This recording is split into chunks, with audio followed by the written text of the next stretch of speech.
সোনা ব্যবসায়ী খুনে অভিযুক্ত প্রশান্ত বর্মন, এমনটাই অভিযোগ। আর এই প্রশান্ত বর্মনের একের পর এক কীর্তি প্রকাশ্যে এসেছে। এবার এই ভিডিও প্রশান্ত বর্মনকে গ্রেফতারের দাবি, সরকারি কাজে টাকা আত্মসাতের অভিযোগ। এর আগে আপনাদের জানিয়েছি তার যে নানান কীর্তি, সমব্যথী প্রকল্পের টাকা দেওয়া হতো না, দিত না এই ভিডিও, নিজে আত্মসাৎ করত। সরকারি নানা প্রকল্পের টাকা, সরকারি কাজের টাকা আত্মসাতের অভিযোগ। জলপাইগুড়ি রাজগঞ্জ বিডিও অফিসে বিক্ষোভ ঠিকাদারদের। কি পরিস্থিতি আর কি অভিযোগ নতুন উঠে আসছে, আরো ডিটেল জানাবো। শান্তনু রয়েছে আমার সঙ্গে সরাসরি। শান্তনু, ভিডিও প্রশান্ত বর্মনের বিরুদ্ধে ঠিকাদারদের ঠিক কি কি অভিযোগ, কারণ একের পর এক কীর্তি সামনে আসছে।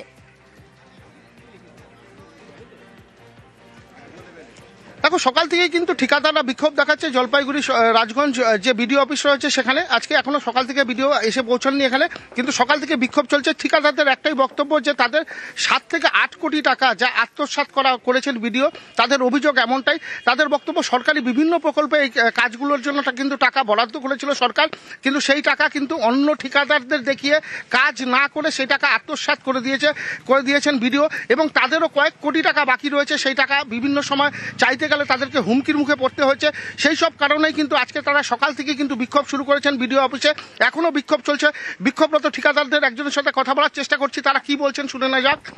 আপনাদের অভিযোগটা কি? সকাল থেকে তো বিক্ষোভ দেখাচ্ছেন। আমরা মানে বিডিও অফিসে প্রচুর টাকা পাবো, টাকা দেয় না, সিকিউরিটি দেয় না, আনেস্ট মানি দেয় না, উল্টা আরো ধমকি দেয়, টাকা যখন হবে তখন দিব। মানে ওনার ভয়ে আমরা খুব আছি। আর অনেক দিন থেকে অনেক টাকা পাবো আমরা। আর আমার এই আমাকে তো এমন ধমক দিছে, আমার স্ট্রোক হয়ে গেল একবার। এই গোটা পার্সেন্টটাই আমার একবার পড়ে গেছিল, প্রায় স্ট্রোকে ভয়ে, এই কাজের জন্য ভয়ে। ওনার যে আসার পরেই আমাকে এরকম ধমক দিচ্ছে। কি বলেছে আপনাকে?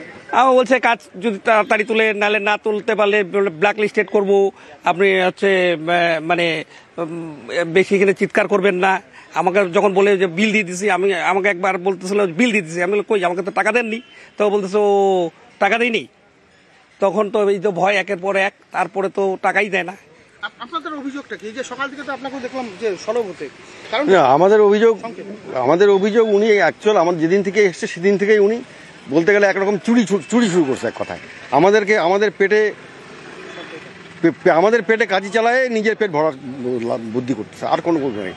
আর কথায় কথায় ধমকি একটাই যে আমি উপরে মমতার অভিষেক, নিচে আমি, আর মাঝখানে কেউ। না শান্তনু, তাহলে জিজ্ঞাসা করো, এলাকার কি ত্রাস হয়ে উঠেছিল এই প্রশান্ত বর্মন? আতঙ্কে থাকতেন বলছেন ঠিকাদাররা, স্থানীয় বাসিন্দারা, তার মানে এলাকার ত্রাস।